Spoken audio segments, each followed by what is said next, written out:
এখন বলবো স্বাস্থ্যমন্ত্রী তোমার জায়গায় শিক্ষা, স্বাস্থ্যমন্ত্রী তোমার জায়গায় শিক্ষা।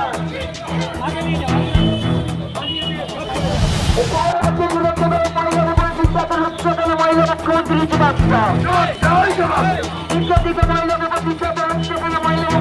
জবাব দাও। আমার মন্ত্রী হত্যা করে মারা গেছে মহিলা মুখ্যমন্ত্রী জবাব দাও। আমার মন্ত্রী নির্যাতন করে মারা গেছে মহিলা মুখ্যমন্ত্রী জবাব দাও।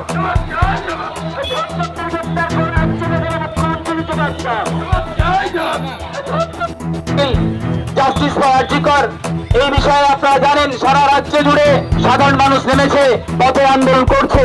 ইন্ডিয়ান সেকুলার ফ্রন্ট দায়িত্বশীল কর্মীরা পথে নেমেছে যে যদি একটা মেডিকেল কলেজের হাসপাতালের ডাক্তার, মহিলা ছাত্রী ডাক্তার যদি নিরাপদ না হয়, তাহলে সাধারণ মানুষ, সাধারণ মহিলা কি নিরাপদ থাকতে পারে? মুখ্যমন্ত্রী যিনি মহিলা, তিনি নিজের দায় স্বীকার করেছেন, কৌশলে বলেছেন যে এক সপ্তাহ যদি আমার রাজ্য সরকারের পুলিশ ওই খুনিদের, ওই দর্শকদের না ধরতে পারে, তখন অন্য এজেন্সি সিবিআই তদন্ত করবে। তিনি ব্যর্থ মুখ্যমন্ত্রী নিজে দায় স্বীকার করেছেন। তিনি পারেননি, তার প্রশাসনের দপ্তরের লোকেরা সম্পূর্ণভাবে এই হত্যাকাণ্ড ধর্ষণে জড়িত আছে। আর তিনি যেটা করেছেন, এক সপ্তাহ করে তিনি তার তথ্য প্রমাণ, যাতে করে ওই ধর্ষক, ওই খুনিরা ধরা পড়ে, তার জন্য তিনি তথ্য প্রমাণ করার জন্য এক সপ্তাহ সময় নিয়েছেন। একথা পরিষ্কার হয়ে গেছে। মুখ্যমন্ত্রী নিজে পথে নেমেছেন, নিজে দাবি তুলছেন, তার মানে হচ্ছে তিনি নিজে স্বীকার করছেন, হ্যাঁ আমার সরকারের দায় আছে। নিজে স্বীকার করছেন। আমরা মনে করি এই ব্যর্থতা আপনি স্বীকার করছেন যখন আপনার পদত্যাগ করা উচিত, কারণ যেখানে ডাক্তার নেই, ছাত্রী নিরাপত্তা দিতে ব্যর্থ, আর আপনার দালাল চক্র তো অলিতে গলিতে, রাজপথে শুরু করে প্রত্যেকটা হসপিটালে, প্রত্যেকটা জায়গায় দালাল চক্র টিকিয়ে রেখেছেন। আপনি মুখে শুধু মানুষের ভালো কথা বলেন।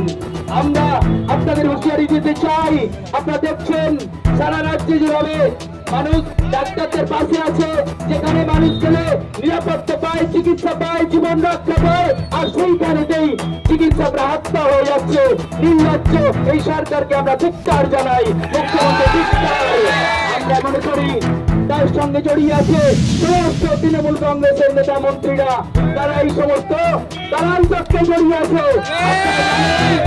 এসএসকেমে যাবেন, পুঁজিতে যাবেন, দেখবেন যে আপনার মা, আপনার বাবা অসুস্থ বাবা, এমন অবস্থা তাকে এমার্জেন্সিতে ভর্তি করতে হবে, বলবে বেড নেই, বলবে বেড খালি নেই। দালাল এসে গড়গড় করে বলবে টাকা দিন, তাহলে বেড মিলে যাবে। আমরা এই স্বাস্থ্যমন্ত্রীর পদত্যাগ চাই, যিনি সারা রাজ্যে অরাজকতা করে রেখেছে। তাই আমরা করছেন কালকে, আগামীকালকে আমরা কলকাতায় ডাক দিয়েছি, শিয়ালদা থেকে আরজিকর পর্যন্ত, শ্যামবাজার পর্যন্ত আমরা রাজপথে সোচ্চার হব। এই ব্যর্থ, এই অপদার্থ মুখ্যমন্ত্রীর পদত্যাগ চাই, অপদার্থ স্বাস্থ্যমন্ত্রীর পদত্যাগ চাই। যে সিভিকরা, আমি সিভিক ভাইদের রেসপেক্ট করি, কিন্তু যে সিভিকরা এই বঞ্চনার খুনে জড়িয়ে আছে, সেই দায় কিন্তু মুখ্যমন্ত্রীর, পুলিশ মন্ত্রী হিসাবে। এই পুলিশরা যারা আনিস খানকে হত্যা করেছিল, এই পুলিশ ওনাদের আবু সিদ্দিককে খুন করেছে, এই পুলিশ যে প্রিয়াঙ্কা হাসদা আদিবাসী ছাত্রী, বর্তমান বিশ্ববিদ্যালয়ের ছাত্রী, তাকে গলা কেটে খুন করেছে, অথচ তাকে গ্রেপ্তার করতে পারি, তার অপরাধীরা অবাধে ঘুরে বেড়াচ্ছে। আমরা ধিক্কার জানাই এই পুলিশ মন্ত্রীকে, পুলিশ মন্ত্রীর পদত্যাগ চাই, আর এই স্বাস্থ্যমন্ত্রীর পদত্যাগ চাই। ইন্ডিয়ান সেকুলার ফ্রন্ট আন্দোলন করছে। প্রয়োজন আজকে বৃষ্টিতে ভেজা আমাদের ছোট ছোট ভাই বোন, সমস্ত ছাত্রছাত্রী যারা উদ্বিগ্ন, মা বোনেরা বেরিয়েছে, আমরা অনেকে ভিজে আছি। আমি আমার কথা দীর্ঘায়িত করবো না, খুব সংক্ষেপে আমাদের যারা দায়িত্বশীল আছে সে একটা কথা বলি। আজকে আমাদের এই প্রোটেস্ট, এই প্রতিবাদ আমরা এখানে শেষ করতে রাজি নই যদি বৃষ্টিতে ভিজে, কারণ আমাদের নিরাপত্তা নিয়ে প্রশ্ন উঠছে। কারণ যদি একটা ডাক্তার, মহিলা ডাক্তার যদি নিরাপদ না থাকে, তাহলে আমাদের মা বোনেরা ওই হাসপাতালে কি নিরাপদ থাকবে? তাই আমরা রাজপথে নেমেছি, আমাদের মা বোনেরা নেমেছে। প্রয়োজনে আমরা বৃহত্তর আন্দোলন গড়ে তুলবো, আমরা কিন্তু ছেড়ে কথা বলবো না। কারণ এই মুখ্যমন্ত্রীর, এই ব্যর্থ মুখ্যমন্ত্রী আমরা পদত্যাগ চাই। পাশের দেশ দেখিয়ে দিয়েছে, অন্য দেশ দেখিয়ে দিয়েছে, আপনি সতর্ক হয়ে যান, হুঁশিয়ারি দিচ্ছে আপনার ভাইপোকে মাঠে নামিয়ে লাভ হবে না। আরে তিনি তো এই তোলাবাজ ভাইপো, তিনি তো সবকিছু কারিগর করে রেখেছেন। কমিশন আমরা জানি আর বাকি নেই। আমি এখন আমাদের এই ব্লকে যিনি দায়িত্বে আছেন, আমি রিয়াজ স্যার এবং আমি দায়িত্ব কথা বলে শেষ করতে বলবো।